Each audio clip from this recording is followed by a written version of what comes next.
Thank you very much. We've had a tremendous 6 months, and we've had a tremendous 2 weeks, which now is, I guess, 3 weeks. And we have a tremendous group of people here that have done a great, unified, beautiful job.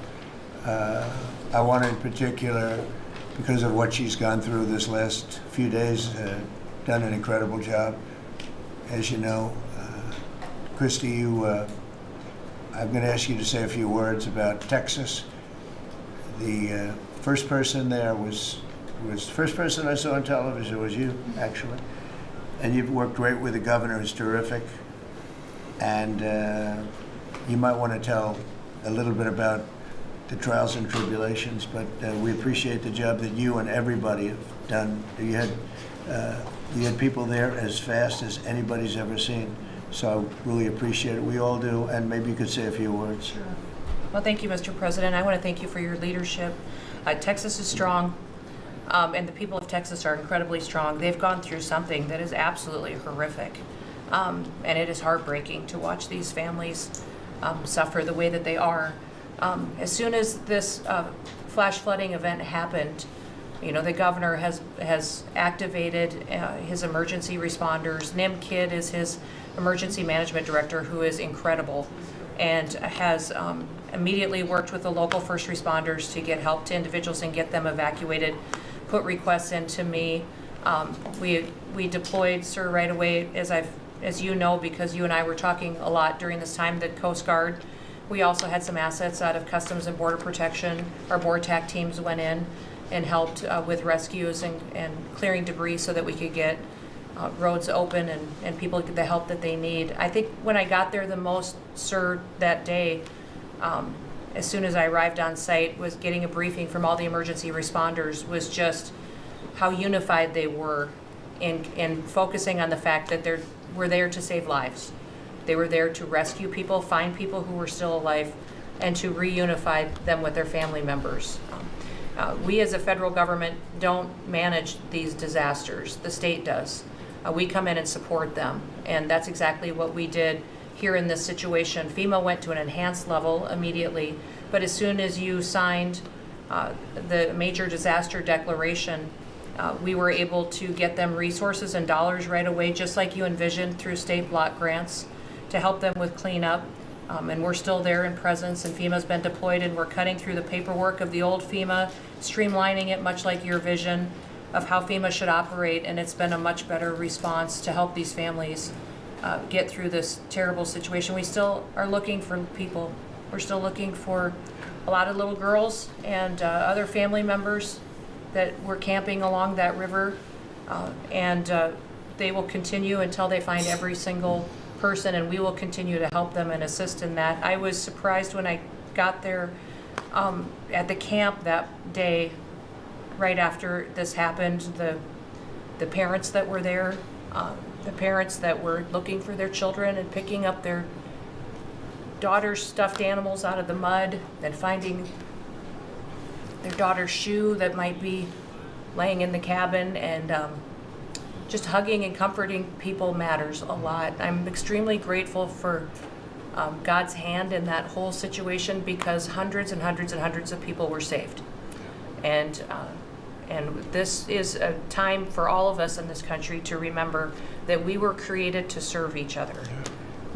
God created us to take care of each other. And that when we do that, we are happier, we are more fulfilled, and we can walk alongside people on their worst day and help them get through it and come out the other side, knowing that we can continue to live a life that God has purposed for us. So they're grateful for you. Several times the day after the flooding, you and Melania were on the phone with me, and I want to thank you for that. That meant the world. I was able to tell many of those folks that I had been visiting with you, and that you had said, whatever they need, Christy, let's deploy it and get it down there and be helpful. And on Sunday, when the families were waiting at a church to identify their children's bodies, Franklin Graham and I called in and prayed with the families and read some scripture with them, and he was incredible in making himself available to that as well. We'll be back down there in a couple of days and continue to do all we can, but this This is an unprecedented event. It really is. There's been tragedies like this around the country, but everyone is unique in different situations. And the response the federal government had supporting the state through this, I'm proud of the people that stepped up and immediately came. The Coast Guard, when they came in, they had a difficult time even getting the aircraft in and landed. They had to try several times in the weather to get it in and deploy. And I think we've heard about, our one Coast Guard member that was responsible for saving over 165 people, but that entire crew did incredible work.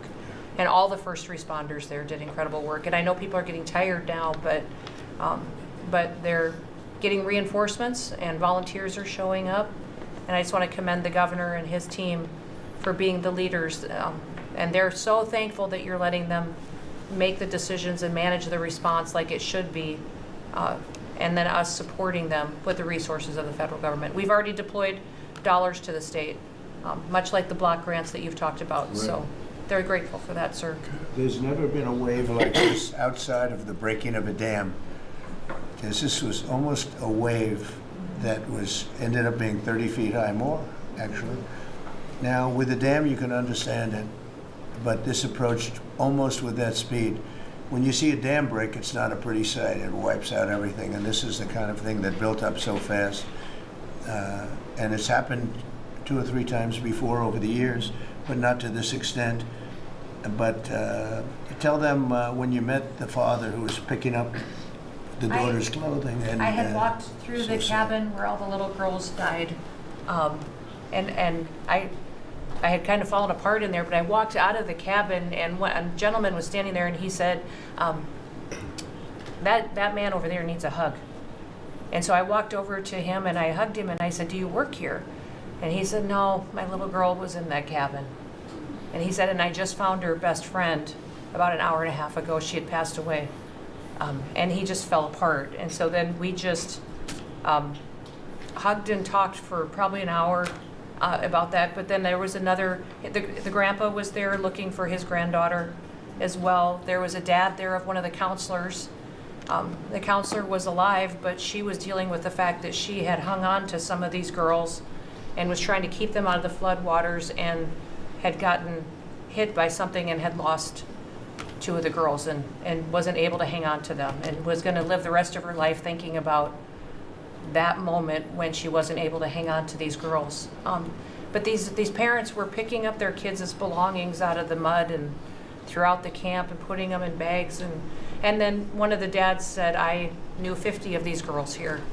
So I knew that was her dress, and my daughter's friend's dress. So he was picking it up and putting it in a bag to return to her parents. And so it was and then the director was there comforting everybody who had lost his father the night before too, and he was still there trying to facilitate all of these parents grieving their children and find them. So the strength of people is incredible. One of the things that I asked there today, that day, was that they all have escorts or counselors when parents come in. So from that point, that when they came into the camp, that they have somebody with them when they're going and looking for their children's belongings or looking for their children. And so very emotional, but also just so tragic. The relationship with Texas and the governor has been obviously very good for years with me, but the relationship with Texas and their first responders and us with our first responders and lots of other people, and we brought in a lot of helicopters from all over, and we had a lot of helicopters. It was actually dangerous, a lot of helicopters up there, but they were real pros, and they were responsible for pulling out a lot of people, and we got them there fast, and Texas had some good ones too, but the response has been incredible, and the fact that we got along so well, I don't know, I don't even think that's a political thing, but we got along so well, and it was so unified. I think a lot of lives have been saved. That could have been as bad as it was, and you could have lost double or triple. This thing was just really horrible. Well, congratulations on a great job, and I appreciate it. I know you're going down. I'll be going down on Friday with First Lady. be taking a trip, and we don't want to get in anyone's way because that's what happens. The president goes and everyone's around focused on. I don't want anyone to focus on us, but it's possible they could have somebody saved still. There's a lot of areas. It's a big area, and it's probably unlikely at this point, but there could be. I mean, they're thinking there could be the possibility, but what a tragic situation.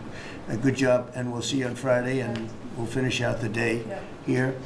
I think you've been reading a lot about, it's a terrible topic when you talk about financial after this, but we have a big country and we've been doing very well. The tariffs, as you know, are starting to come in at record levels. Tremendous amounts of money are coming in to our country. We never did that before. We're not used to it. We only have tariffs going out. We only adhered to the rules of other nations who charge us tremendous tariffs because we were led by stupid people or people without any business sense. And I'd like to ask Scott, you could maybe talk a little bit about how well we're doing with regard to the money coming in. And the big money will start coming in on August 1st. I think it was made clear today by the letters that were sent out yesterday and today. Go ahead, please. Yes, sir. We will have taken in about $100 billion in tariff income thus far this year, and that's with the tariffs, the major tariffs not having started till the second quarter. So we could expect that could be well over $300 billion by the end of the year. We don't agree with CBO scoring, but for those who do, the CBO scored tariff income over the next 10 years at $2.8 trillion, which we think is probably low. And sir, under your leadership, we're witnessing. And they gave us no credit during this last little, the great, big, beautiful bill. I always use the word great. I add that to it because it really is what it is. It's never been anything like it, actually. And I want to thank all the Republicans that voted for it. And I want to, scold the Democrats because they're voting for tax cuts. They're voting for no tax on tips, no tax on Social Security, no tax on overtime, and many, many other things far more important than that. Great health care. And frankly, every Democrat should lose their election because it was purely political to vote. They were told not to vote for it. So think of it. We got 218 to 2. And then with the Senate, we had 50 to 3. Democrats didn't vote at all. Not one positive vote with all of the good things in there. Economic development money, tremendous border money. Now you're loaded up on the border. And I don't think we're going to need so much of it because we had zero come in last month, so I'm not sure how much of it we want to spend. You may think about that. You may actually think about saving a lot of money because the wall's been largely built and it obviously worked, but you may want to think about that. But so I think it's incredible when I watch the Democrats and they have standard lines like they had Russia, Russia, Russia. They had the laptop from hell. It all came from Russia. They make things up and they go with it and they feed it to you people in many cases. And they said, here's our line. And I hear the new line is death. Oh, it's death. Everyone's going to die. There's nothing to do with death. In fact, we're saving our country. Death is from allowing 25 million people into our country, of which 3 or 4 are stone cold, hard criminals. 11,888 are murderers, many of them committing more than one murder. That's death, and the Democrats did that. Joe Biden did that by allowing people to come in here just totally unchecked, unvetted, open borders, open borders. The whole world was dumped into our country from prisons, from gangs, from mental institutions. We have many people walking the streets, walking in areas that we don't know anything about that came out of insane asylums. They released their the insane asylum population into our country, and it's amazing the job that you and Tom Homan are doing, by the way, on that. But we have to get them out, and we have no choice. We have to get them out, and we are getting them out. And so, Pete, you want to tell them about our great military and how well we did with respect to the bombers and the B-2? We had the pilots here 2 days ago, and they were incredible people. Go ahead. Yes, sir. Truly a historic mission and demonstrated the skill and courage of the United States military. From those B-2 pilots and families that we had a chance to meet, sir, to the fighter pilots, to the refuelers, to the maintainers, to the air defenders who defended the base. What was demonstrated on the world stage was American military might and capability. And it wasn't just Fordo and Esfahan and Natanz that took notice in Iran. It was the rest of the world, that we have a decisive commander-in-chief willing to use these capabilities, which are the best in the world. As the president pointed out, no one else could have done what America did there on that night, and everyone took notice of that. With the One Big Beautiful Bill, sir, we've got $150 billion additional to invest in Golden Dome and all the other weapons systems and stockpiles and shipbuilding priorities of yours. Another month, another historic recruiting bump. It's not just the Army and the Marine Corps anymore, it's the Navy, the Air Force, and the Space Force, all historically ahead of where they've ever been. So historic spirit inside the military. We had a chance to be at NATO, Marco and I, and see how the world responds to us saying it's time for you to shoulder the burden and take the lead for your continent. It only happens with President Trump leading. And we're proud to be a part of what's going on at the border, sir, with now a fourth national defense area where we're helping get to that number 0 and securing the border. But that mission, Operation Midnight Hammer, re-established deterrence. It reversed what happened in Afghanistan. You saw the debacle of what Biden allowed to happen in Afghanistan and what that did to our image. President Trump said, with Operation Midnight Hammer, we're reestablishing American leadership and deterrence, and we're proud to be a part of it, sir. And our so-called enemies were watching. They watched every minute of it. They watched. There was very few people that weren't watching, actually, but they watched every minute. It was a perfect military performance, the likes of which we haven't seen in a long time. I mean, if you compare that to the same country, the hostages from years ago, Jimmy Carter, was unfortunate for Jimmy Carter. He was a nice man, but with the helicopters going down, the sandstorms, the prisoners, they get captured, then the election and the prisoners and Reagan and all the problems. It was nothing but problems. And that was a failure. And ours was not only the pilots. I mean, those machines flew for 37 straight hours. They didn't stop. They went skedaddle. You know the word skedaddle? It means skedaddle. They dropped the bombs and somebody said, skedaddle. Let's get the hell out of here. And every bomb hit its mark and hit it incredibly. And as you know, the Atomic Energy Commission said it's gone. That place is gone. We had a lot of fake reporting, mostly from CNN, where the scammer a writer for CNN, who should be fired, by the way, she was involved with the 51 fake intelligence agents, if you remember that.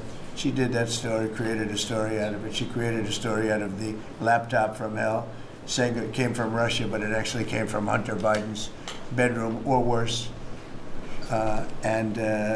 Just a scammer, and she's still at CNN, which is pretty amazing. But we'll ask you a question about her. But they came up with this concept that maybe the attack wasn't that good. Maybe and I saw it happen right after the attack. I saw this person on CNN. I actually watch. I like to watch the enemy. You learn from the enemy. And I watch because you have to know where they're coming from. And I watched her say, Anderson, you know, I'm hearing stories that maybe they didn't hit their target. Maybe it wasn't that good a hit. And you know, hearing stories. The next day it was a little more, and the next day a little more. After 3-4 days, she was saying, you know, I don't know. I don't think it was that. Except by that time, everybody knew it was hit perfectly. The evidence is in the planes. The pilots are the best evidence. But they actually came out of their plane because they were here the other day, and they said, it was so sad.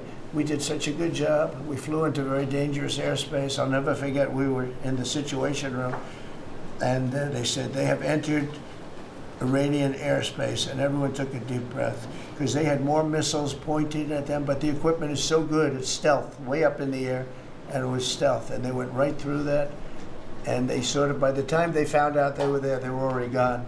That was the word skedaddle, get the hell out of here. But they were right in the most dangerous airspace in the world, and they took those big, beautiful, very fast, they're unbelievable planes. I mean, they become really beautiful works of art.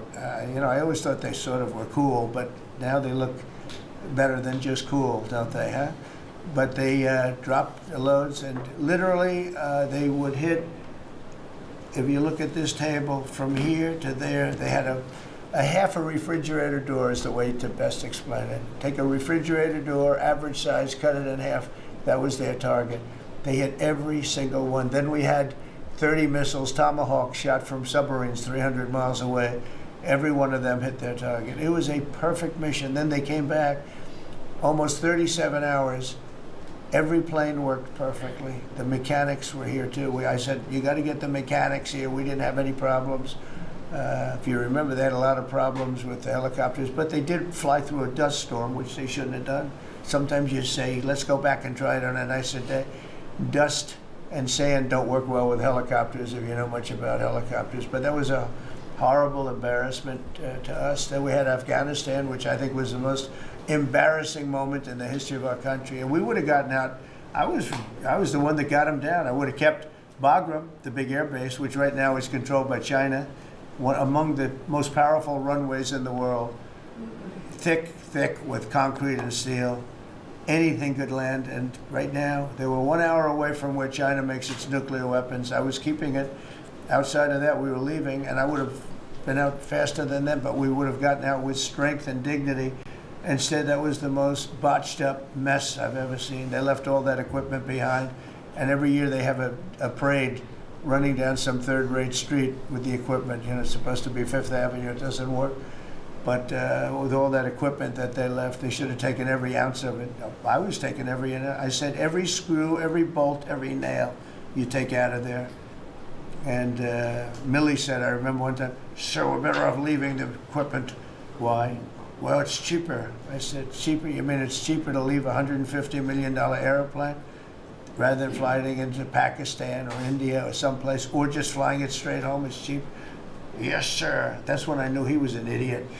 Didn't take long to figure that one out. But they left all that equipment, but they left their dignity behind. It was the most embarrassing moment, in my opinion, in the history of our country. Not that we got out, we should have not been there, but that we got out the way we got out, with great embarrassment and death. You had 13 young people. I've gotten to know their families very well, but you had hundreds of people killed that nobody talks about. Yet the other side, many people were killed. Many people are walking around with no legs, no arms from that whole thing. They left from the wrong airport. They should have left from Bagram, because Bagram was a big base with hundreds of miles of fencing and territory around it. Nobody would be able to get near it, and they left. So we've done a great job, and I think people are really starting to see it. They're starting to appreciate it. Pete's done fantastically. That mission was a work of art. And I have spoken to some of our perceived, I don't know if they're enemies, but they're perceived as being potential enemies. And they essentially said the same thing. Very impressive. There wasn't a thing that we didn't lose an engine. We didn't lose it. They landed and they were cheered. But the sad thing was they were cheered, and one of the pilots said, we were a little concerned because when we got out, we were told that on television they were reporting that we may have missed our targets. Sir, we hit every target. That's what I do for a living. We hit every target. In fact, when the bombs hit, a yellow haze came over the horizon that I've never seen before. It just lit up the whole horizon, brighter than the sun. It was like looking into the sun. He goes, we hit our target, because you know what that was exploding. And but they were a little downbeat because they listened to that fake CNN reporting and the fake New York Times. They worked together to try and say that it wasn't perfect. They couldn't say they missed. All they could say is maybe it wasn't perfect. And you ought to fire that reporter immediately. You should fire her. Real fake. And so I just want to congratulate those pilots. And a lot of people don't like bringing things like that up. I do. I always like confronting, because otherwise the public doesn't know that you're a bunch of crooked people. But they know, they've learned, and the media has to straighten out their act. The media's down to 17% approval. You got to do a little better than that. It's important for the country that you do better. I think they ought to make a lot of changes. I think changes are going to be made to the media, but it's hard to have a really successful country if you have a corrupt media, and we really have a corrupt media. And nobody really knows why. I mean, why would you want to have open borders and criminals pouring into our country? Why would you want to have men playing in women's sports, transgender for everyone? You know, you'll have to figure that out. But some of you don't. I mean, I'm looking at some people, they love the country, but I look at other people and they can't. But we were really proud of our military. It was, and the people that maybe don't like us or want to play games with us, because I think that had you not had the situation in Afghanistan, I don't think Putin would have gone in. I think when Putin looked at how stupid and incompetent that operation was, he said, wow, this might be a chance. And we're dealing with him now too. We're not happy with Putin. I'm not happy with Putin. I can tell you that much right now, because he's killing a lot of people. And a lot of them are his soldiers and their soldiers, mostly. And it's now up to 7,000 a week. And I'm not happy with Putin. Okay, any questions? Yes. Yes, sir. You just said that you're not happy with Vladimir Putin. Is there anything that you plan to do to act on that feeling of Well, I unhappiness? wouldn't be telling you. Don't we want to have a little surprise? You know, one of the things we did with the attack is that, and you asked that question, I didn't mean to be rude, but I'm rude because I'm looking at some of these crooked people up here, so I'm rude, but your question was asked very nicely. But one of the things we did is we went over every fact. We wanted to get every fact straight. We wanted to have the distance straight, the number of pilots straight. Everything had to be correct, because we want to be, this was a very important mission. If we failed on this mission, it was beyond the war that, you know, obviously we had with Iran and Israel, a lot of hatred, a lot of years and years of hatred, centuries of hatred. People have never seen anything like it. So we wanted to be correct with all our facts. So, you know, what I was doing is just asking, it would be great if the media would be correct with their facts. That's all we ask for. So, hey, go ahead. So finish it up. Oh, yes. Just sort of turning back to Russia, if there's anything that you would signal about your displeasure with them. Well, look, I'm very unhappy with them. There's no reason for this. It's turned out to be tougher, but it's only tougher. And I will say the Ukrainians were brave, but we gave them the best equipment ever made. We gave them the anti-tank busters that knocked out tanks. I mean, you just aim them in the direction of the tank and the tank is gone. We gave them missiles, the latest and the greatest. They were able to shoot down a lot of things that would have normally wiped out. You know, probably would have been a very quick war. It would have been a war that lasted 3-4 days, but they had the benefit of unbelievable equipment. And Europe gave them too. We gave them far more because Biden shouldn't have done that. He should have equalized. And we should have given him the same, or we should have given actually less than Europe. It affects Europe much more than us, but we're in there for over $300 billion. Europe's in there for over $100 billion, but still, Europe gave a lot. And I will say this, the Ukrainians, whether you think it's unfair that we gave all that money or not, they were very brave because somebody had to operate that stuff. And a lot of people I know wouldn't be operating it. They wouldn't have the courage to do it. So they fought very bravely. But we gave them the best equipment in the world. We make the best military equipment by far. There's nobody close. You look at other equipment from other countries, it's not even close. That's why everybody wants to buy our equipment. And that's why we're going to step up these contractors now that make it, and they're brilliant, but they make it too slowly. And we have to step them up, Pete, and let them make it at a much higher rate. Unfortunately, we have to do that. But if you look at our Patriots, if you look at our Tomahawks, if you look at our, well, what we do with tanks is, you wouldn't want to be driving a tank. You would feel nice and secure, but they are javelins, they're called. And I gave them the javelins. Remember they said Trump gave the javelins and Obama gave them sheets, right? They called Obama at that time. Barack Hussein Obama, if you haven't heard, did a terrible job. But that was a war that should have never happened, and a lot of people are dying, and it should end. And I don't know, we get a lot of bullshit thrown at us by Putin. For you want to know the truth. He's very nice all the time, but it turns out to be meaningless.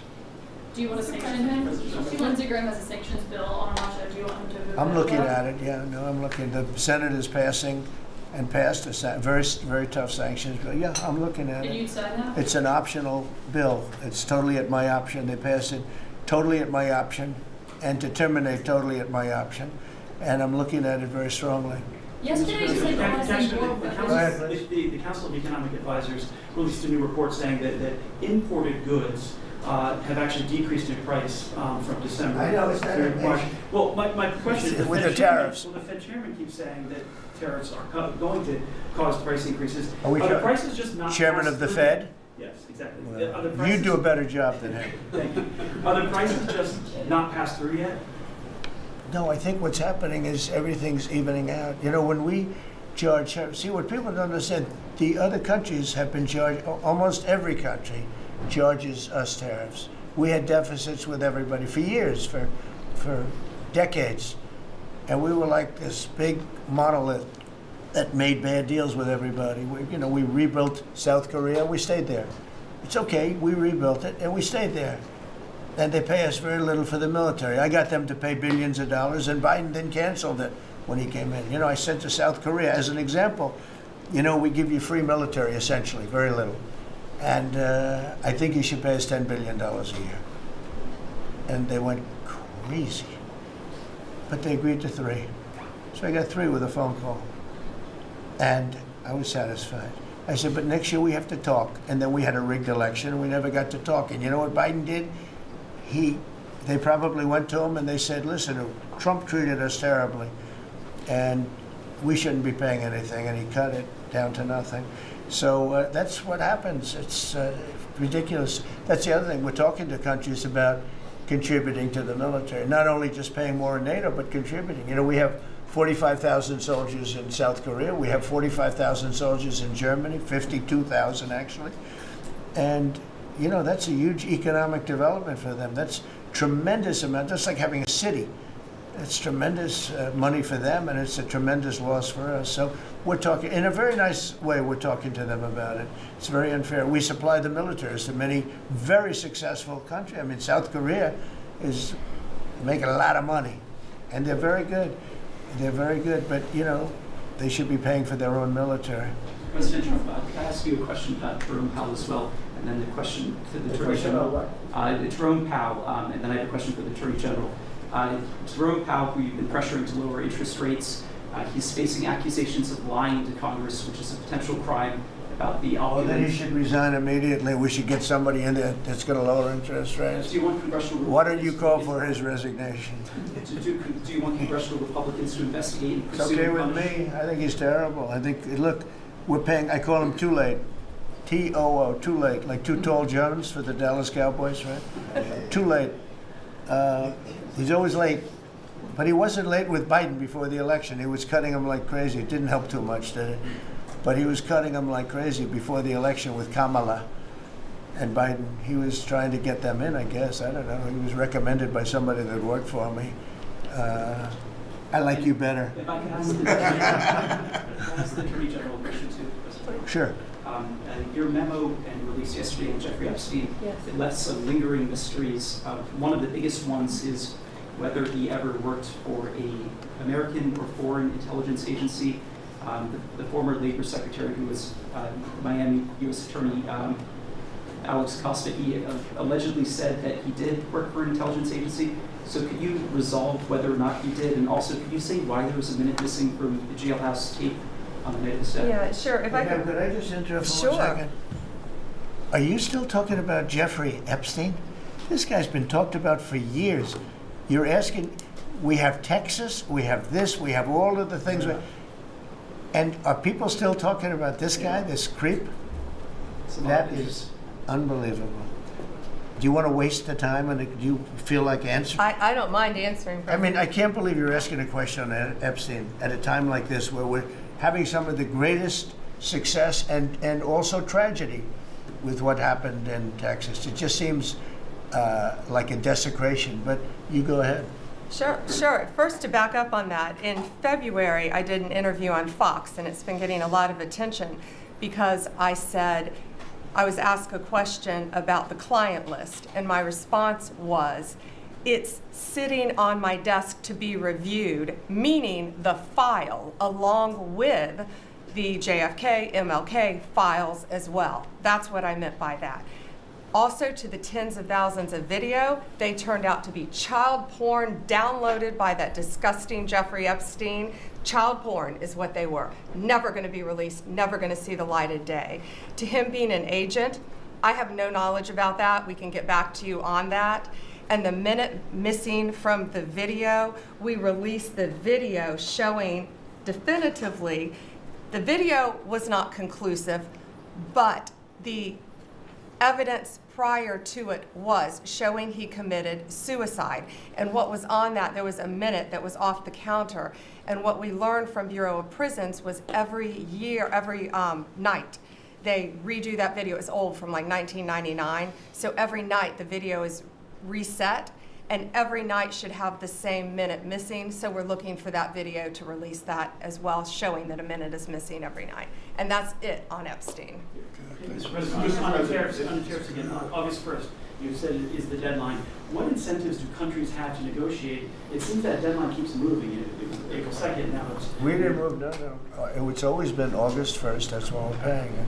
A statement was put out today, and I put it out just to make it clear. It wasn't a change, it was August 1st. We don't change very much. You know, every time we put out a statement, they say he made a change. I didn't make a change. Clarification, maybe. No, August 1st they pay. And everybody pays, everybody has to pay, and the incentive is that they have the right to deal in the United States. If they don't want to, they don't have to pay, and they don't have to deal here. But if they want to buy and make a lot of money and sell in the United States, they have to do that. You know, if you go back and look at some of the good presidents, our country was the wealthiest, proportionately the wealthiest, from 1870 to 1913. It was an all-tariff country. We didn't have income tax. That came in in 1913. We had tariffs, and we had so much money we didn't know what to do with it. We had, we had a couple of presidents that were very, very strong. McKinley, I guess, more than anybody, but he was the tariff king. But he was very, very strong. It's sort of sad. He made a fortune for this country, became very rich, and then Teddy Roosevelt went out and vice president, and he spent the money. And they said Roosevelt was a great president. And let's say he was a great president, but the money was paid by McKinley with tariffs. Tariffs are charged by other countries at levels that are ridiculous. And you know, I call those other countries, and every one of them is willing to give us everything now, by the way, just so you know. Sir, we'll charge you no tariffs, nothing. We'll give you everything. We'll give you access to our markets. We'll give you everything. Is that a correct statement, Scott? Yes, sir. Howard, would you say that's a correct statement? Exactly correct. It's like they just don't, because they're very spoiled, because for years they ripped us off and we didn't have a president that understood it, or Secretary of Treasury or Secretary of a lot of different secretaries are involved, but certainly Commerce Secretary was, you know, not doing their job. I don't know about Kelly, she's small business. We'll keep it that way, okay?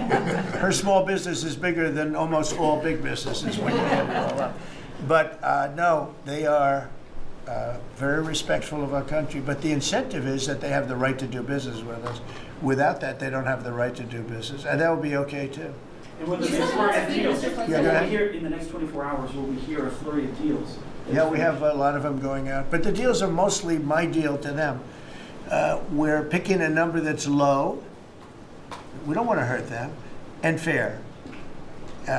We're picking a number that's lower than, in most cases, lower than what they charged us. But it's amazing when you've paid all this money for years and they get one president that's a little bit different and a little tougher on this subject, and they're willing to drop everything they've been charging us for years and years. I mean, we have countries going, you don't have to pay any tariff to come in and do business. They're giving us total access to their countries. They gave us no access to the country. They say, well, you cannot go into our country. Okay, good. Now we will give you total access and you don't have to pay any tariffs. But please don't charge us tariffs. And we don't like that deal. So the letters I send out are, we have made some deals. We can make a lot more deals. It's just too time consuming. It just makes it more complicated. And we can do things over the years too. You know, we're not hard line. But it's about time the United States of America started collecting money from countries that were ripping us off and laughing behind our back at how stupid we were. Okay? Thank you. Mr. President, Yellow, in the yellow. on the tariff issue, so you've talked about India coming, but then a couple days ago, you issued a new tariff threat to members of the BRICS countries for Yeah. if they aligned with anti-American policies. 10% charge. That would be India, Brazil. That's Russia, right, they have to South pay Korea. 10% if they're in BRICS. Because Right. BRICS was set up to hurt us. BRICS was set up to degenerate our dollar and take our dollar as the standard, take it off as the standard. And that's okay if they want to play that game, but I can play that game too. So anybody that's in BRICS is getting a 10% charge. Is that immediate, sir, or is Yeah, that pretty soon. if they engage in some behavior?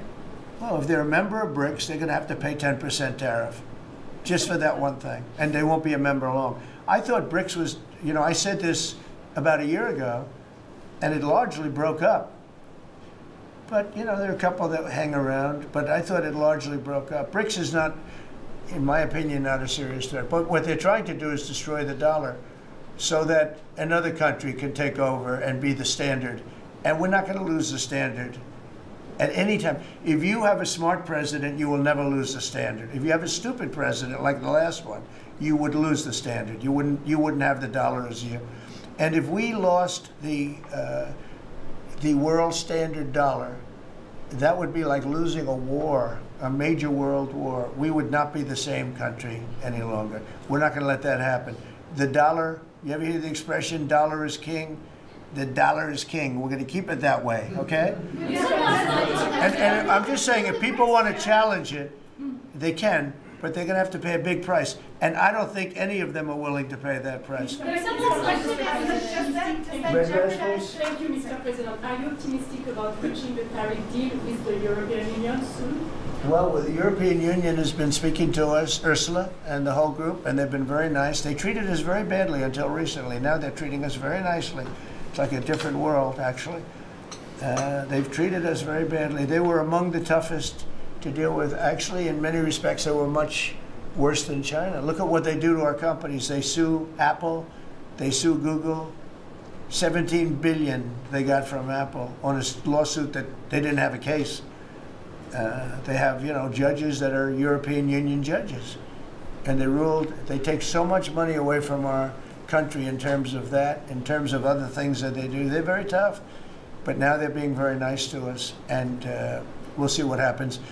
We're probably 2 days off from sending them a letter. We are talking to them. I just want you to know, a letter means a deal. A lot of people said, we got 200 countries. We can't meet with 200 countries. We have a few trusted people that know what they're doing, that are doing a good job, but you can't do it. You have to do it in a more general way, but it's a very good way. It's a better way. It's a more powerful way. And we sent them a letter. You read the letter. I think it was well crafted. And mostly it's just a little number in there. You'll pay 25%, 35%. We have some at 60, 70. Those are ones with massive, where we have massive trade deficits because they've treated us very badly. But I would say in every case, I'm treating them better than they treated us over the years. Don't you agree with that? I do. I could have done much. I could have been much harsher. I don't want to do that.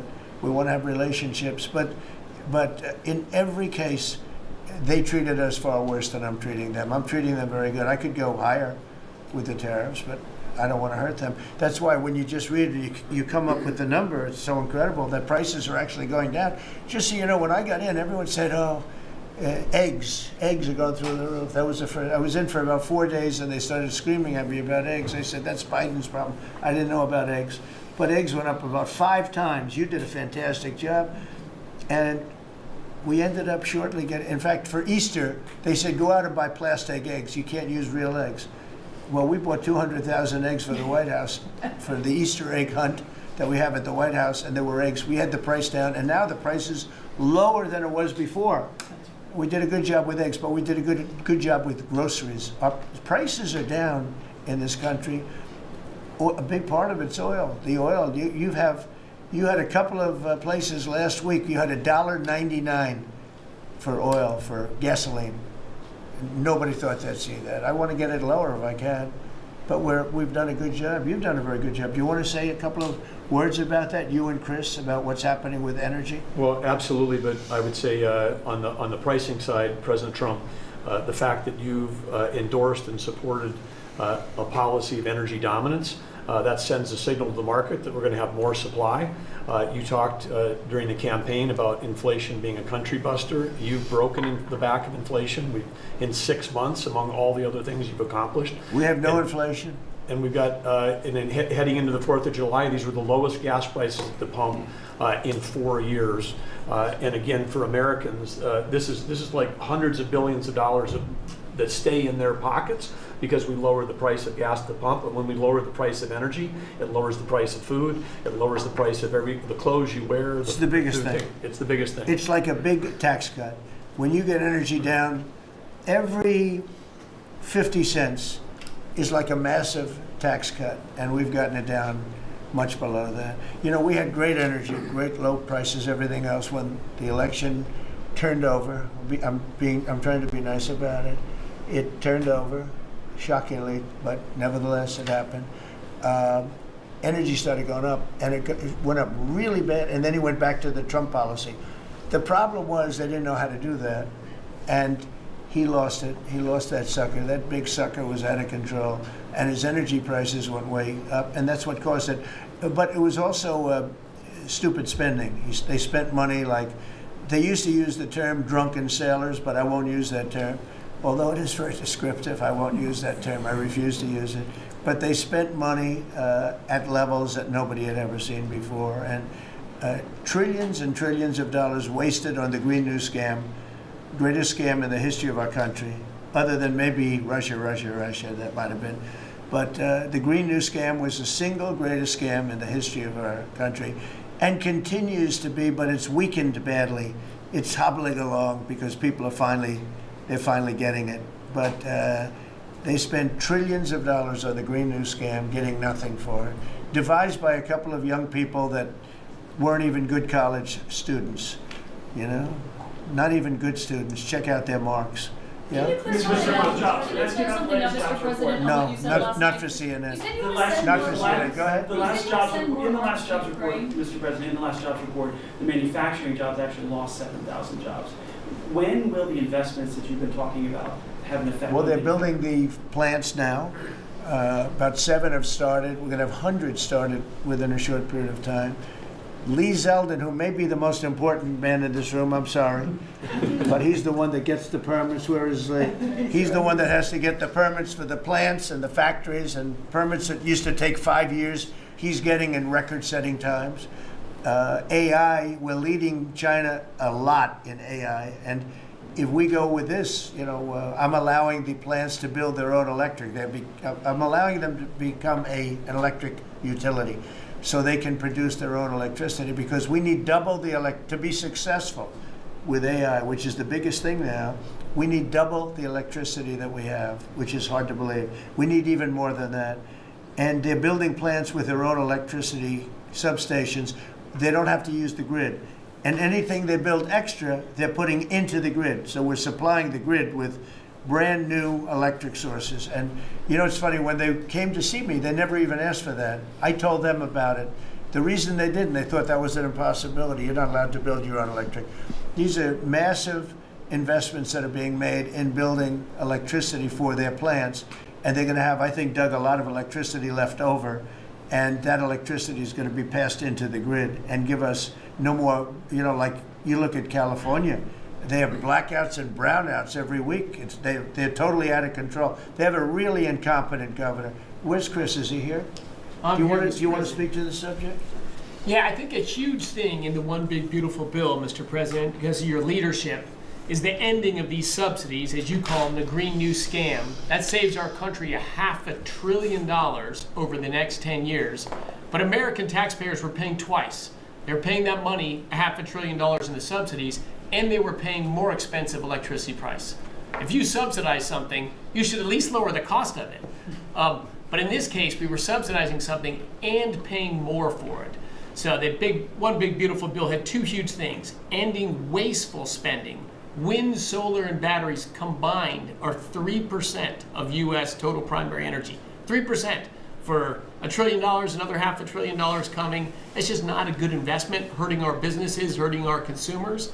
And the one big beautiful bill also unshackled oil, gas, and coal development in the United States, onshore and offshore.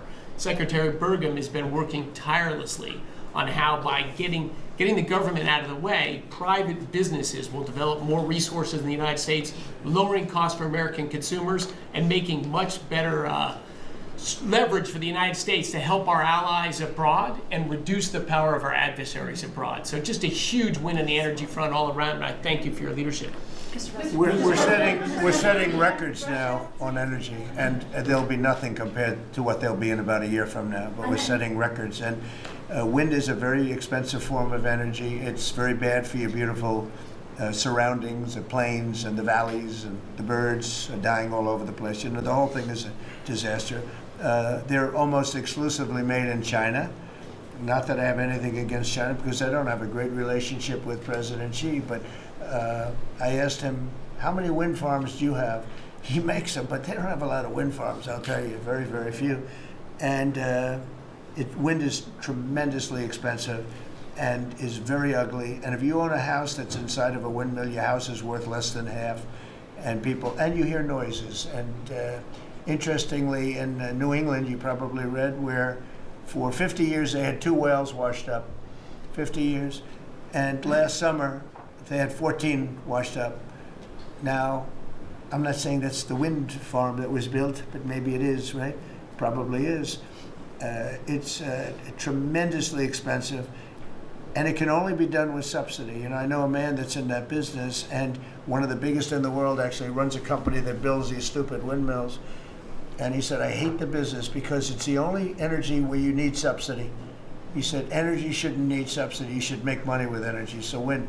The other one is the solar, those big solar fields. They're taking our farmland. Our farmers are like mortified by it. They hate it. It's very, very inefficient and very ugly too. You know, probably better than a windmill, but you go around and you see all these things that are 3 miles long by 3 miles wide, and you say, what the hell is that? And it's a lot of plastic from China. It's plastic, black plastic from China. No, we want to be smart. We're going with, look, China right now is building 58 coal-fired plants, 58 big ones. They have 62 on the books to build.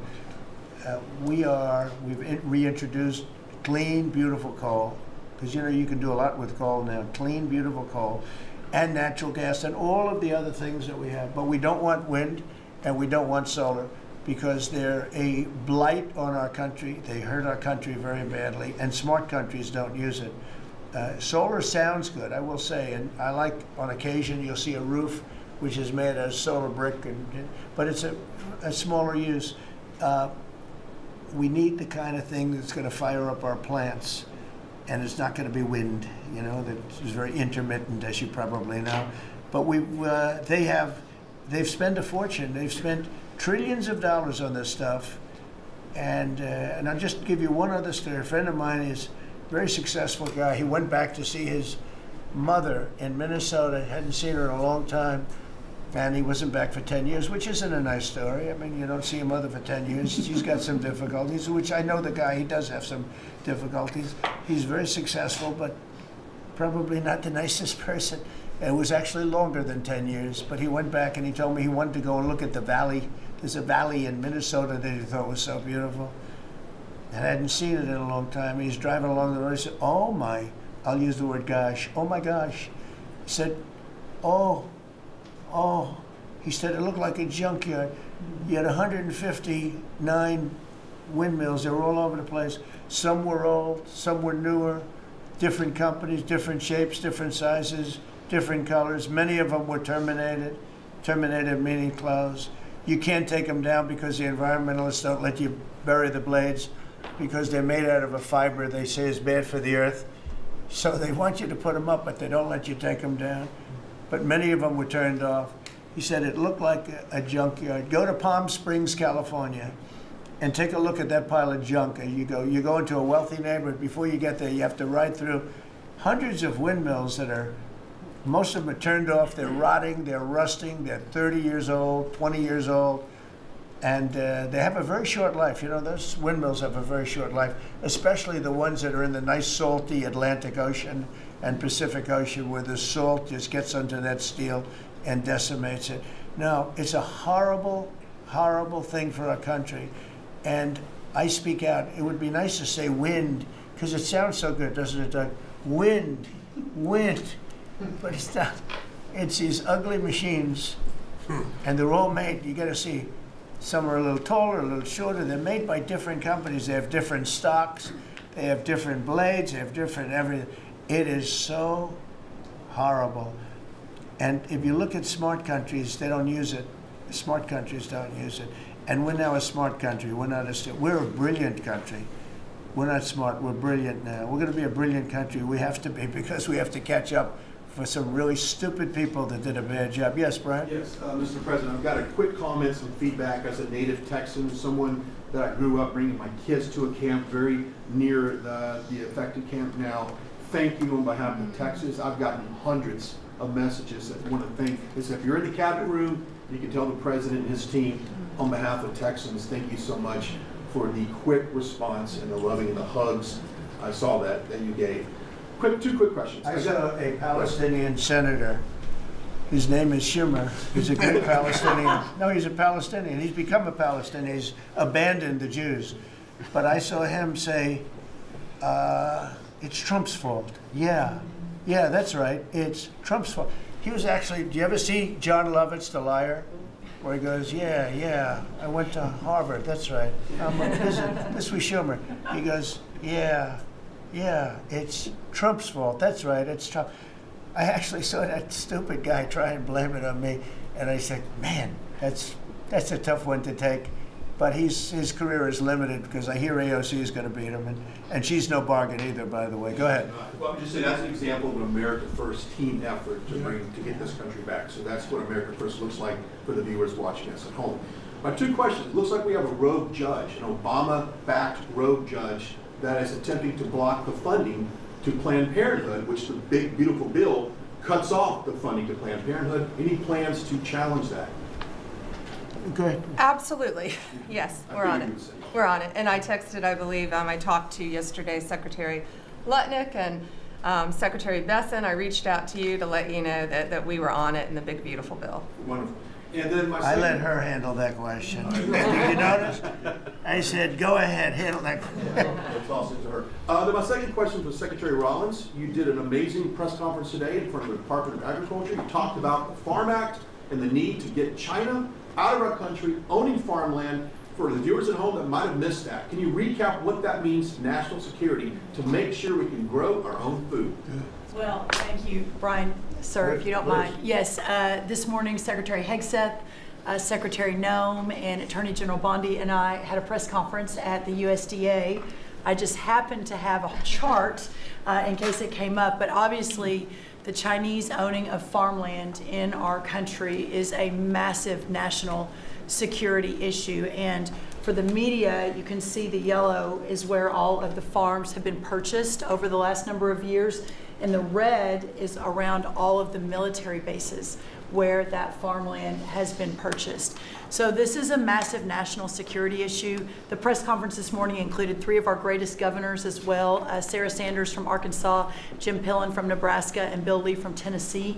The states have begun taking a leadership role to ban the purchasing of China farmland. Obviously, Congress needs to step up and catch up, and we're going to be working alongside of them as well. We had some of our members, great members of Congress there, but it is time. And I think that this morning was symbolic of many things. The first of this administration working every day to effectuate President Trump's leadership and unequivocal support of America First. But second, just how close we are as a cabinet.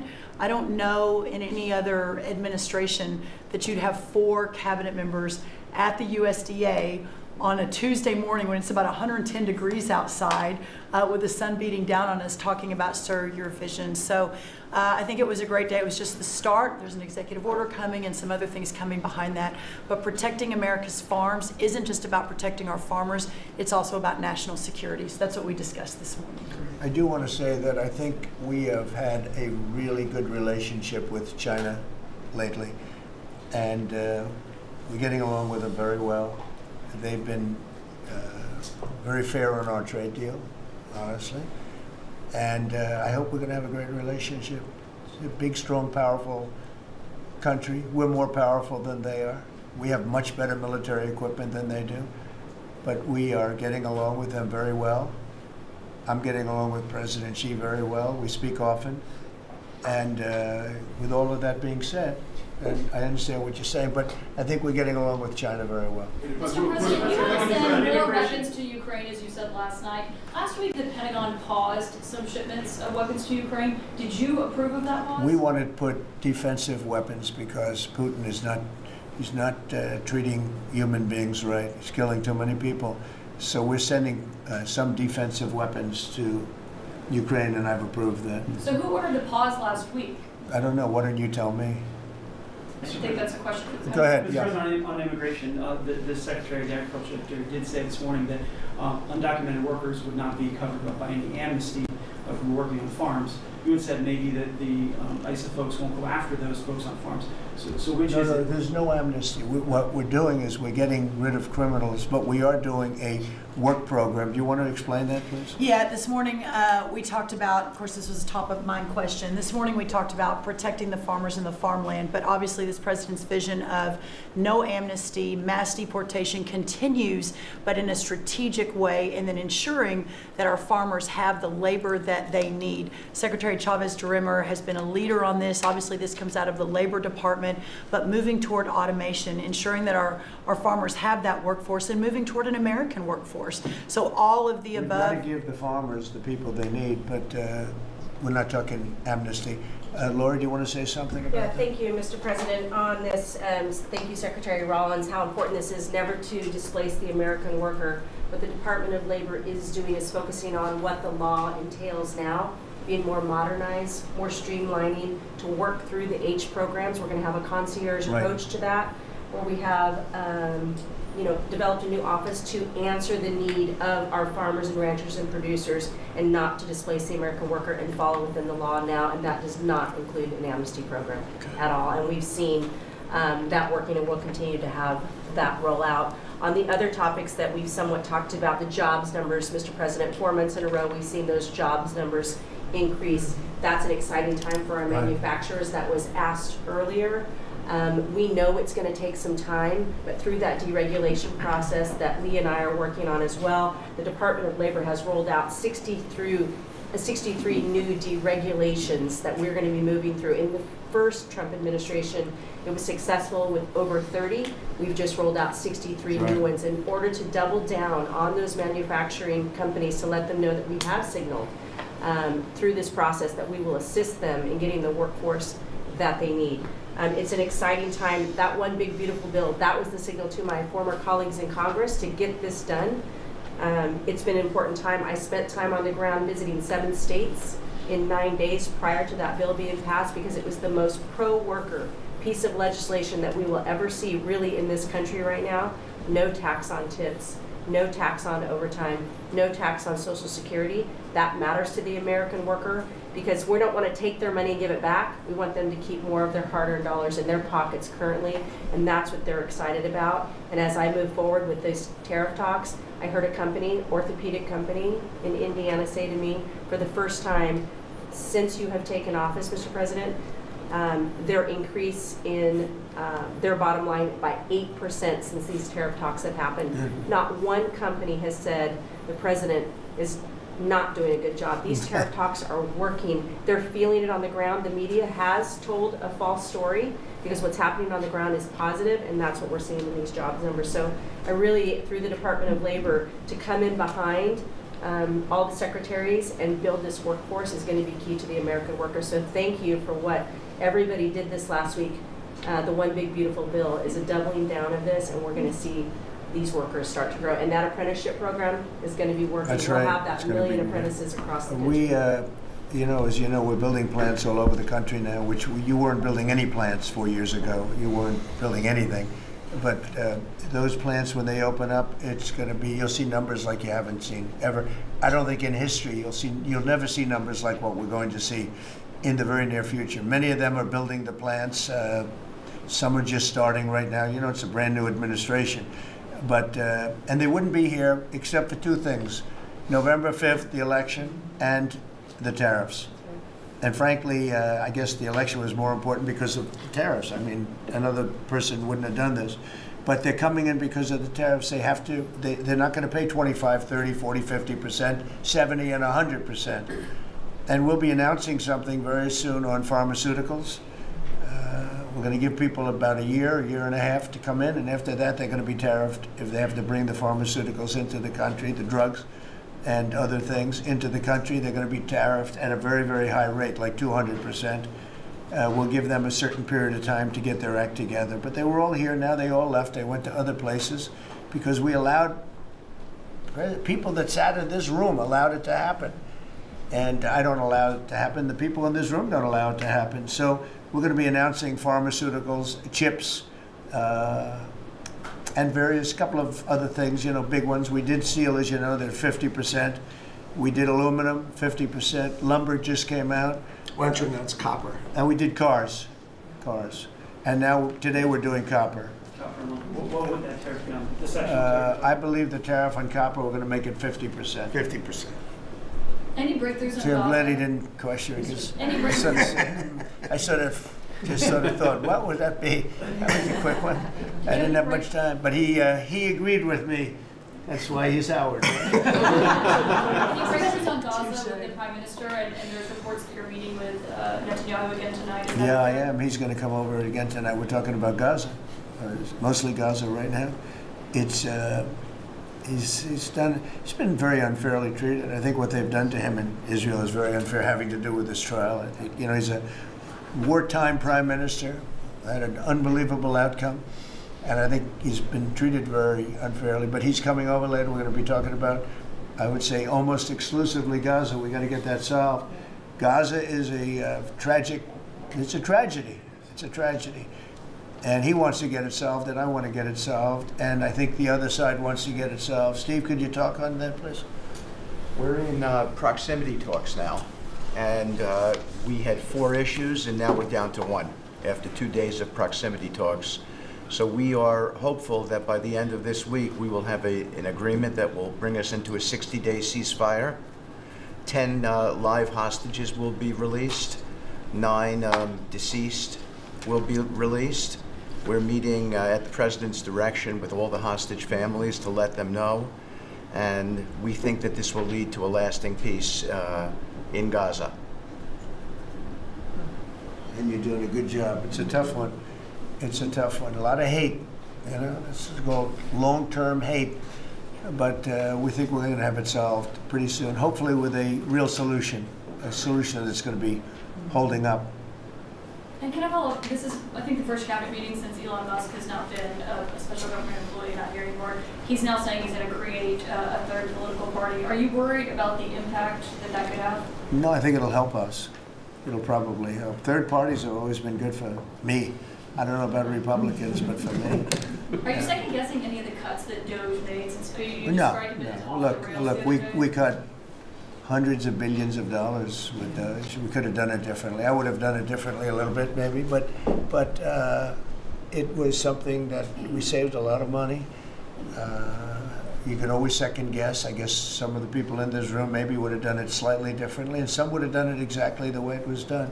But it was dramatic, and it was important, and we found a lot of things like billions of dollars given to people for environmental protection, where they had $100 in the account, like in Atlanta, Stacy. And then you had another one with 20 billion here, and 20 billion here, and 2 billion here, and 15 billion. And Lee, you might want to mention just a couple of those things.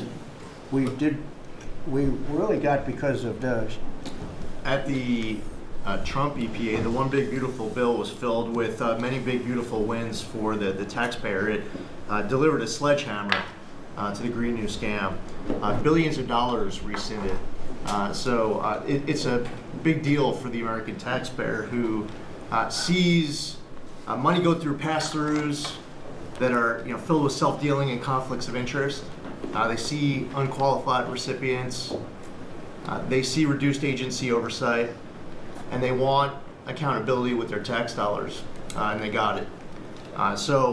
In the example of the Stacey Abrams connected NGO, they received $100 in 2023. They got $2 billion in 2024. They had to complete training on how to develop a budget that was put into their grant agreement. They, out of nowhere, started paying a CEO $800,000, a COO $450,000, 22 people making over 150 grand. Out of nowhere, this is tax dollars. So money go through pass-throughs, through other pass-throughs, through other pass-throughs, and we lose oversight over it. And you see that it's going to former Biden officials, it's going to former Obama officials, it's going to Democratic donors. And we're not here saying we want to take money from a left-wing NGO and give it to a right-wing NGO. We want to give it back to the taxpayer. This is about us being good stewards of American tax dollars without any apology or regret. That's why President Trump was elected last November. Because there are a whole lot of people who maybe they hadn't voted Republican in a long time. Maybe they didn't even vote for President Trump the first time around in 2016, but they're regretting that vote from 2016 and they were making it right in 2024. So the One Big Beautiful Bill gave us the tools to rescind billions of dollars more. We're seeing hundreds of thousands of dollars that'll get wasted per electric vehicle as an example of this money that was going through it. They gave $50 million to a group called Climate Justice Alliance. They say that climate justice runs through a free Palestine. The Biden EPA gave $50 million to a group that says the climate justice runs through a free Palestine. We say that if you're going to spend $1 in the name of remediating an environmental issue, then spend the dollar on remediating an environmental issue. We say that we can protect the environment and grow the economy. We want to help grow more baseload power in this country. So why is it that it took this long for this team to get assembled, to be able to fix the mess that we inherited? But gosh, we love showing up at our jobs every single day, first thing in the morning, because all day long we get things done for the American taxpayer. And Congress did its part last week by passing One Big Beautiful Bill to deliver this accountability and to cut off the Green New scam. So maybe it's a bad day for Stacey Abrams. Maybe it's a bad day for all those well-connected Democrats getting paid off.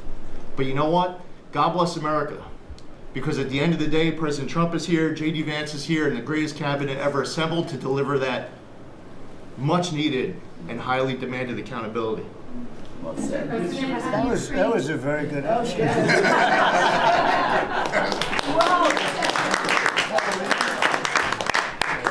And that's from the heart. That's from the heart. On Ukraine, the Ukrainians have asked the International Court to go after Russia for using toxic chemicals in the fight. Germany and Germany and the Netherlands have had intelligence saying that. What does U.S. intelligence believe, and what do you believe about the use of chemical weapons? And would you agree that that's a case for the court? Well, I'd ask John maybe to discuss it if you'd like, John. Well, Mr. President, obviously chemical weapons, if it's documented and its use, it's illegal. It's against all international laws of armed conflict and treaties. And obviously I can't share in this room with this audience the intelligence that I can share with you privately, but obviously you're not going to stand or allow for any violations of international law by anyone. That's right. Thank you.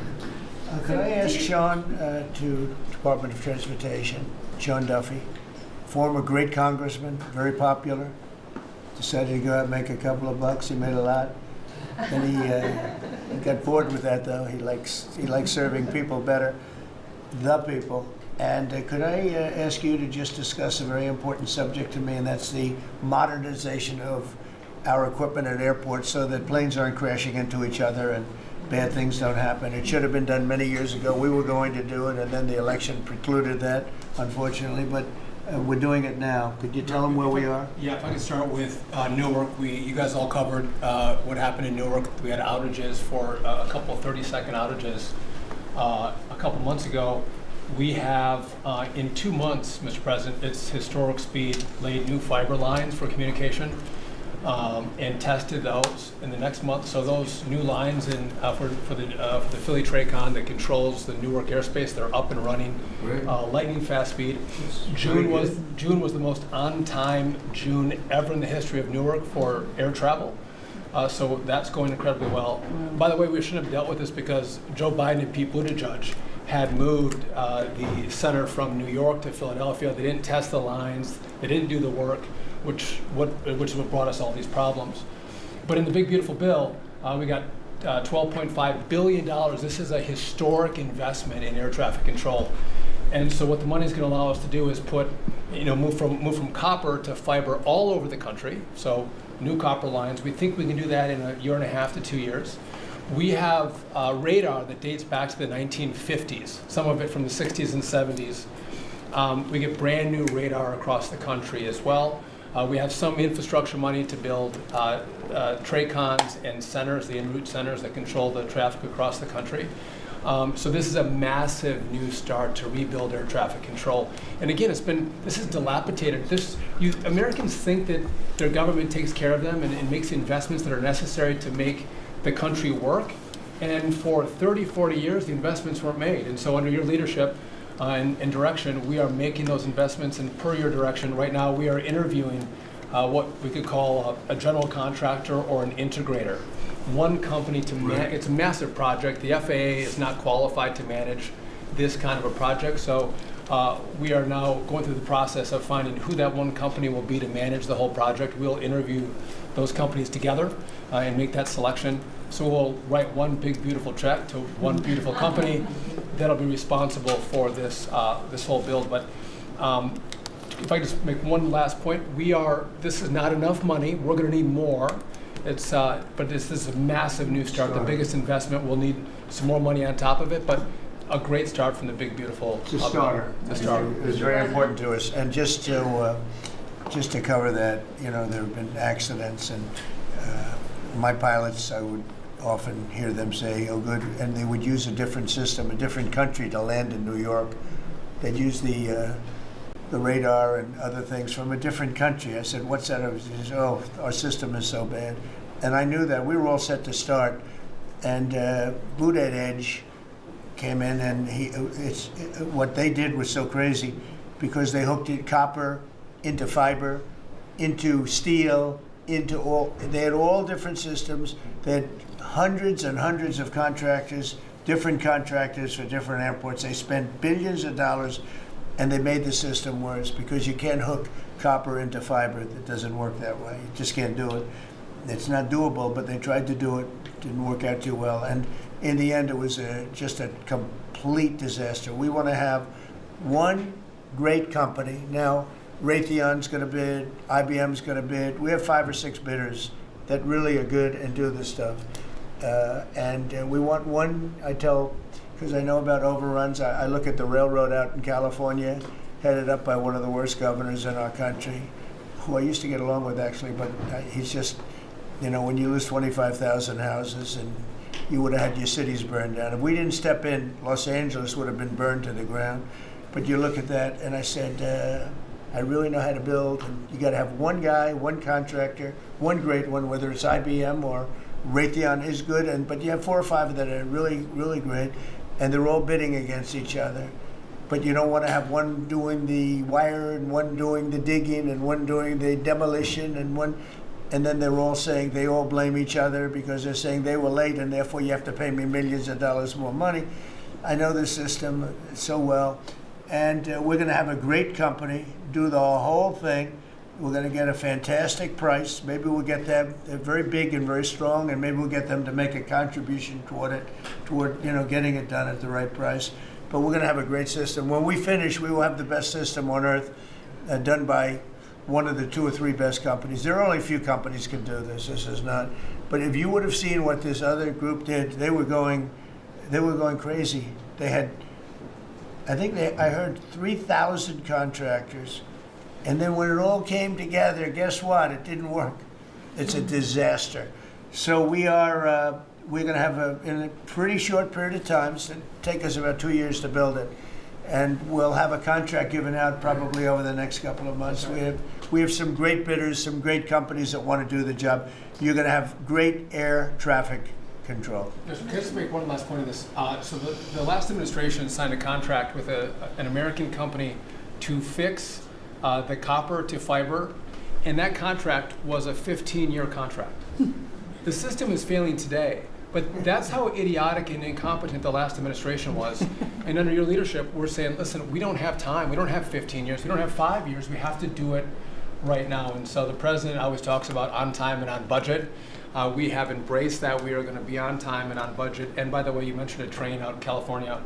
Stay tuned for, probably give us 5 days and you'll have an answer on what's going to happen with the $4 billion that we potentially have invested on a train that's going to go nowhere. It's going to be $120 billion that'll never connect San Francisco to LA. Again, the last administration wasted so much money on projects that never work. If you're going to have high-speed rail, you're going to invest billions, we should actually have high-speed rail in America, not boondoggles that fund political friends and allies and family They have members. from San Francisco, inside of San Francisco to inside of Los Angeles. It should have never been built because airplanes do it better. And you could drive it. You could drive it. No problem with driving it. The roads aren't even crowded. So they were going to do this, somebody's idea. Somebody got paid off a lot of money and they started it. It was going to cost a very small amount of money. And it ended up costing literally hundreds of times what the original. And now what they did is they said, well, going into the city is too big a deal. So we'll leave it 25 miles short of the city. So now they're leaving it. They're not going to finish it, really. It's not the same project. So now they're leaving it outside of San Francisco and outside, short of each. They just want to get it done, and it's. I've never seen cost overruns. You know, if you have a cost overrun of 10%, you should be ashamed of yourself. 20%, you should not do any more jobs. This is a cost overrun of 2,000%, something like that. It's unlimited, and it's not finished. And maybe it will never get finished. And I told Sean, look at it from every standpoint, but we don't want to, you know, we have federal money going into that, and it's like throwing it out the window. So whatever you can do to stop it. $15 billion and not one track has been laid. $15 billion and we're 16 years into the project, not one track. Mr. President, Mr. President, on New York, you're the most prominent Republican in the country from the city. What do you want to... Anywhere else? I think I can say.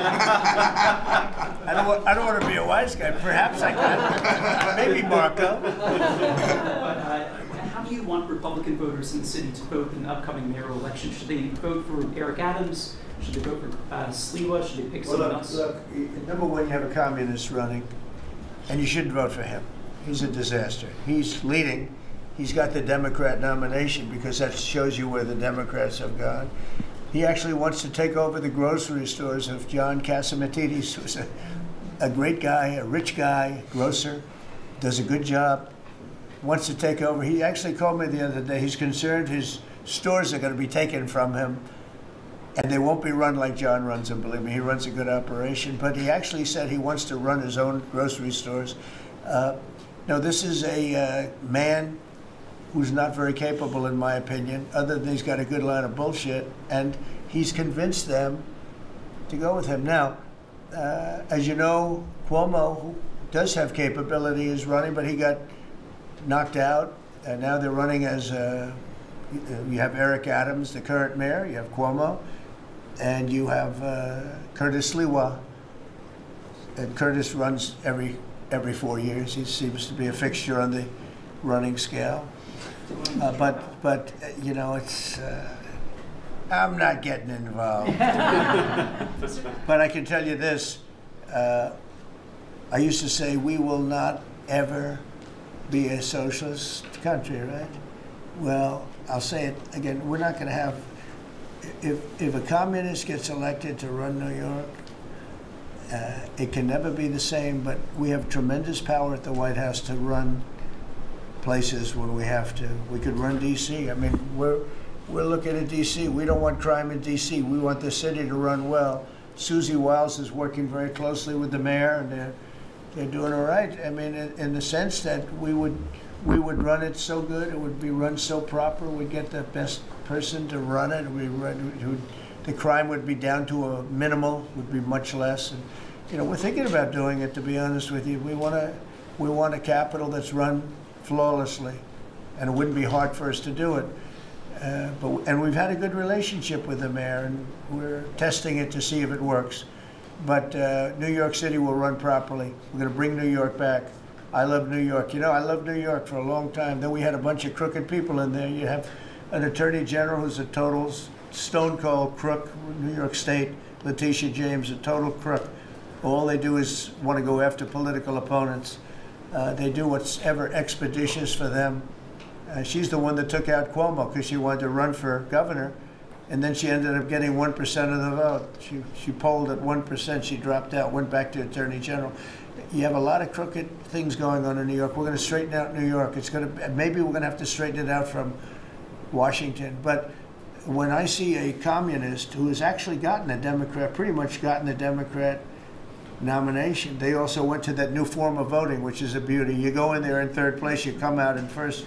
That's that form of voting that they have gone to. You know what I'm talking about. It's not too good.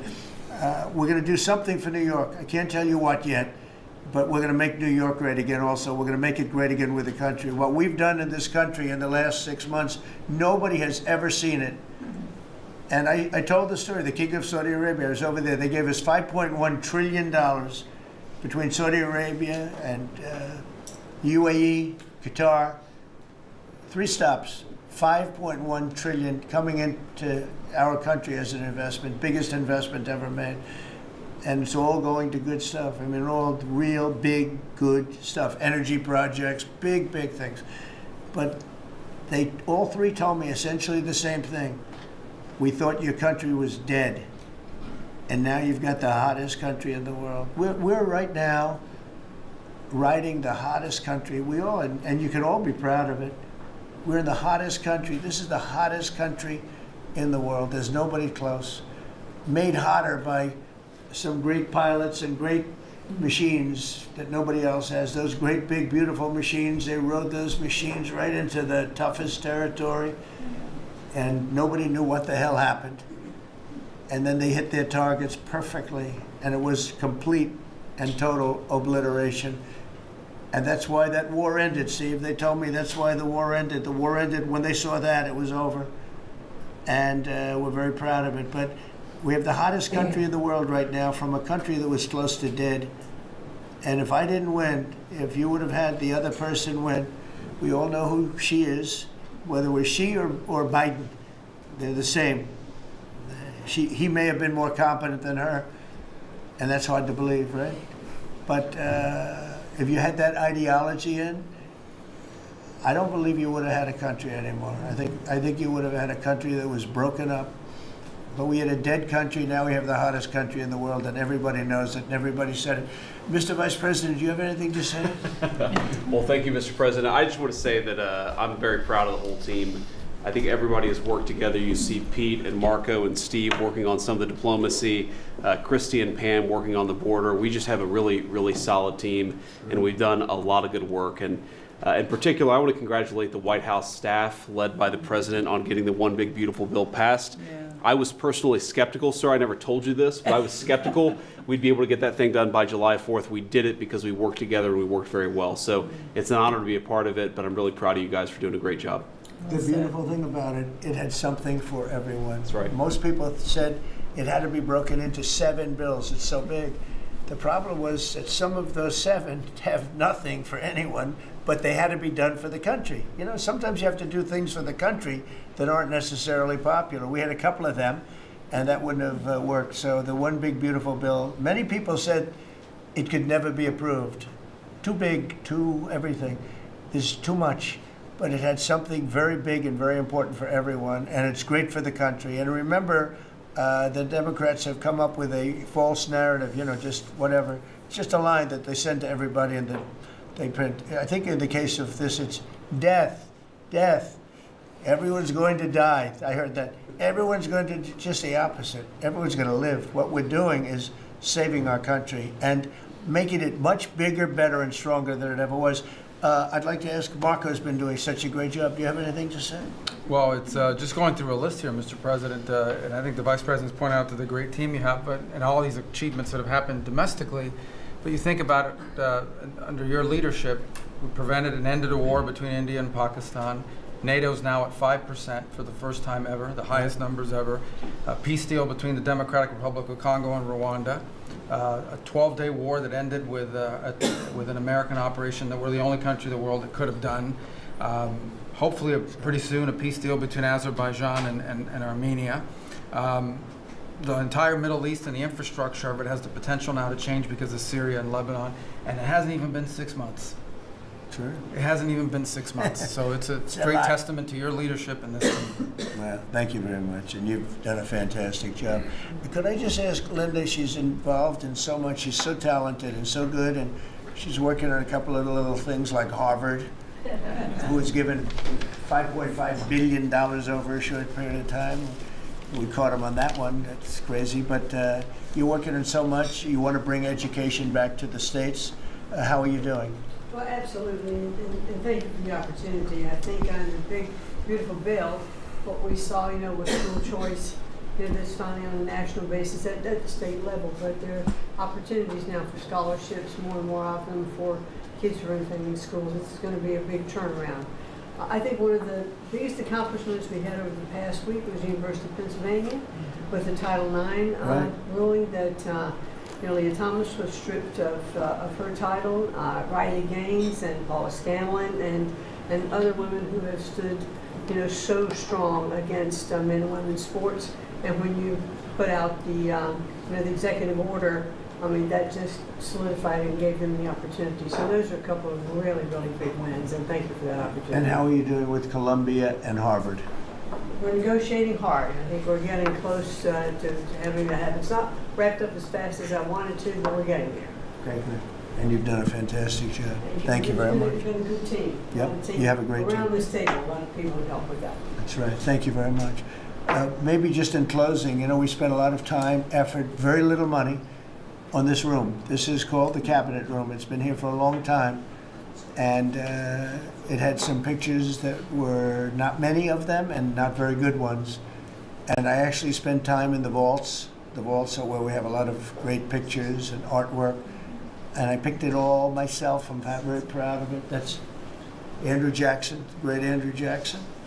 That's a gentleman named, and we call him President Polk. He was sort of a real estate guy. He was, people don't realize he was a one-termer, but he was a very good president. But, and I'm not sure I should be doing this, he actually gave us the state of California. He was the one. He was the one that helped it out. So I'm not sure, maybe he won't be there for long. But if you notice, the frame is the exact same size almost as the other one is Andrew Jackson. So that was a part of the reason too, I have to be honest.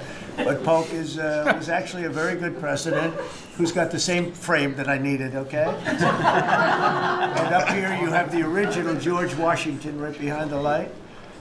And then you have Dwight Eisenhower, who was a very underrated president, built the interstate system, and he was the toughest president, I guess, until we came along. But I don't mind giving up that crown, because I don't want to be too tough on it, but we want to be humane. But he was the toughest president on immigration.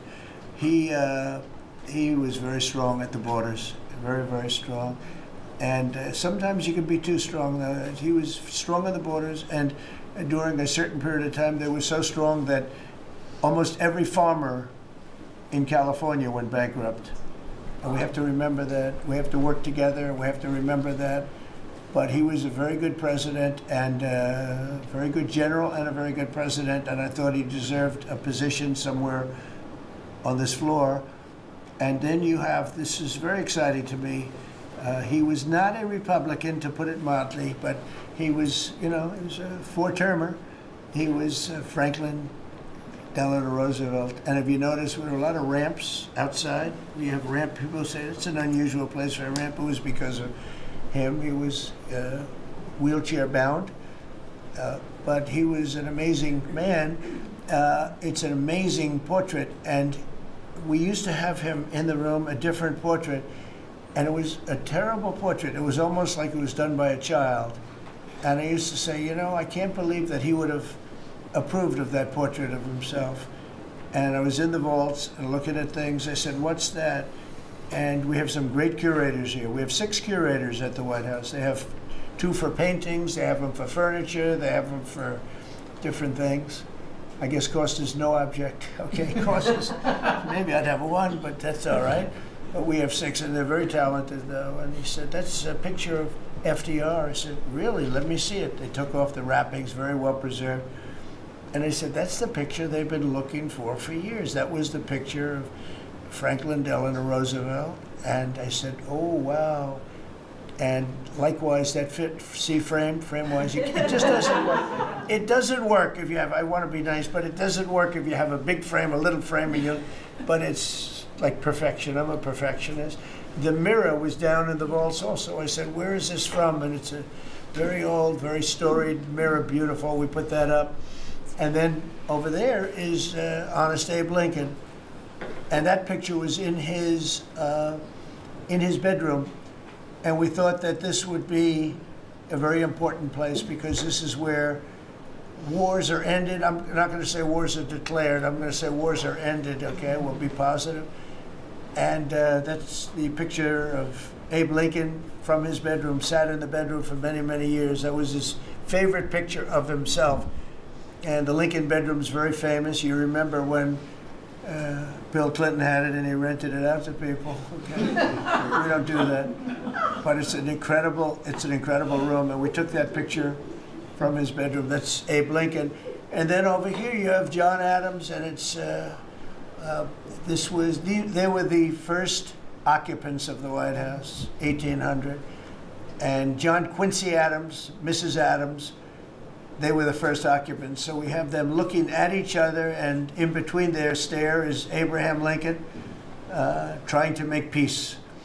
And that picture was in a room that I have that was not important, like the cabinet. I gave it up. I said, I have to give it up because that's one of the greatest pictures in the White House. The White House is tremendous art. And the Oval Office, when we're there, we'll go over that. That's really been something. Then we got the drapes, and we got the whole thing. We got new drapes. We got new, wasn't a big expense, very, very small. And we took some of the chinaware and silverware and trophyware, they call it, from the vaults, and we had it cleaned up. Hadn't been shined up in 100 years. Some of this has sat in the vaults for over 100 years. Amazing. Over 100 years. Many of the pictures that were put up in the Oval Office, as an example, those two as an example. So he was president. They moved in 1800, and he won the election, I believe, in November of 1800, John Quincy Adams. And we thought that would be, he was considered to be a good president, and he was the first occupant of the White House, so it sort of made sense. And I love the frame of those pictures. Look at those frames, I'm a frame person. Sometimes I like frames more than I like the pictures. And we have the flags of the Marines, and Space Force now has its own flag. I'm very proud of Space Force, but the Army, Navy, Air Force, Marines, Space Force, the whole thing. And Coast Guard is right there. We never forget the Coast Guard. They do a great job. So we have the flags throughout the office. And it's really become quite a beautiful place. I don't want to tell this, Marco pointed it out. I was going to leave the clock. So as president, you have the power. If I go into the State Department or Department of Commerce or Treasury, if I see anything that I like, I'm allowed to take it. Do you believe this? So I'm in Marco's, I see this gorgeous clock, grandfather clock, and there it is. I said, Marco. He didn't know about it. I had to read him the rule and regulation. I said, Marco, I love this clock. Look at it. It's beautiful. He said, what clock? I said, the clock that's in the other room is incredible, and nobody gets to see it there. Marco, I tried to talk him into it first, and it sort of worked, and then I had to use a little more. I said, I'd love to take that clock out and put it in the cabinet room. He said, no, are you serious? I said, Marco, I have the right to do it, Marco. And he said, all right, what the hell? So that's his contribution to the Capitol room. But it's, by the way, it's an incredible clock. And, you know, it's an important room. So you may see it again. Maybe we'll move it back someday. Anyway, so that's pretty much it. But it really is great. Here we put out, you know, these lamps have been very important, actually, whether people love them or not. But if you see pictures like Pearl Harbor and Tora Tora Tora, you see movies about the White House and where wars are being discussed. Oftentimes they'll show those lamps or something like those lamps, something that looks like them, probably not the reals, because I don't think they were allowed to. This is a very important room. This is a sacred room. And I don't think they made movies from here. You never know what they do. But they were missing medallions. See the medallions on top? They had a chain going into the ceiling. And I said, you can't do that. You have to have a medallion. They said, what's a medallion? I said, I'll show you. And we got some beautiful medallions. And you see them. They were put up there. It makes the lamps look better. So we did these changes. And, you know, when you think of it, the cost was almost nothing. We also painted the room a nice color, beige color, and it's been really something. The only question is, will I gold leaf the corners? You could maybe tell me, my cabinet could take a vote. You see the top line moldings, and the only question is, do you gold leaf it? Because you can't paint it. If you paint it, it won't look good, because they've never found a paint that looks like gold. You see that in the Oval Office. They've tried for years and years. Somebody could become very wealthy, but they've never found a paint that looks like gold. So painting it is easy, but it won't look right. And the question is whether or not we should gold leaf it. Linda, do you have an opinion? I gold leaf it. You like it the way? No, I gold leaf it. You'd gold leaf it? Yeah. Who would gold leaf it? Could I raise you? How about, would you gold leaf it? I was going to ask about McKinley, one of your favorite presidents. Well, McKinley was a great president who never got credit. In fact, they changed the name of Mount McKinley, and I changed it back because he should have been. The people of Ohio he was the governor of Ohio. The people of Ohio were very happy when I did that. I heard they were very insulted. They took the name of Mount McKinley off. That was done by Obama a little while ago, and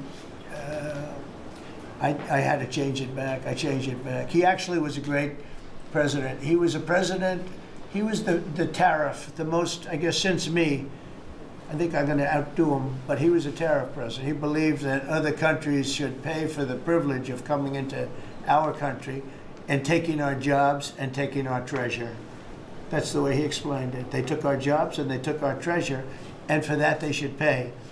And he made them pay, and he built a tremendous fortune. In fact, in 1887, they had the Great Tariff Committee was set up in 1887 because our country had so much money, we didn't know what to do with it. And they set up a committee of, as they called them, elites, a term that we have to change because I think a lot of the people that are elites aren't elite. I think the people that aren't elite are elite, so we're going to have to maybe switch that around somehow. But they had a committee that was set up to spend the money because it was such a large amount of money. At that time, it was nobody had seen anything like it. And it all came in from tariffs. And people didn't pay tax. There was no income tax system. I told you that came back in 1913. That came back and lived well for a while. And then you had the Great Depression. And then later they tried to bring back tariffs, but the whole thing was, this was after the Depression. It was one of the great misconceptions. Is people like to say, oh, but it was during the, but no. The country had a Great Depression, and then after the Depression, long after it started, they brought back tariffs to see if they could save it, but it took them really 25 years. When you say about 25 years to get out of the Great Depression, a lot of people don't understand that. But I thought it would be interesting for you to get a little view of this room. This is a very important room, very powerful room, great room. And we've done similar, but even beyond this, in the Oval Office. We brought back pictures of some of the great presidents. Many of them were in the vaults for over 100 years. Originals all, beautiful, beautiful things. And rather than sitting in a vault downstairs for 128 years, I thought we should display that. And we did that, I think, in a really good way. We've gotten very high marks. But it's interesting. People walk into that room and they look around the room. They don't even want to talk to me. They could look at it for hours. It's funny when people come into the Oval Office. It's such an incredible. It's a sacred place. When people come into the Oval from the biggest people in the world, presidents, prime ministers, kings, queens, in one case at least, queens, and the biggest business people in the world, they walk into that office and they always say, there's no place like this in the whole world in terms of the power. I mean, it's beautiful and all, but there are other beautiful offices. You have businessmen that have offices that are, full floors of office buildings, floor-to-ceiling glass, and they walk in there and they say, there's no place like this anywhere in the world.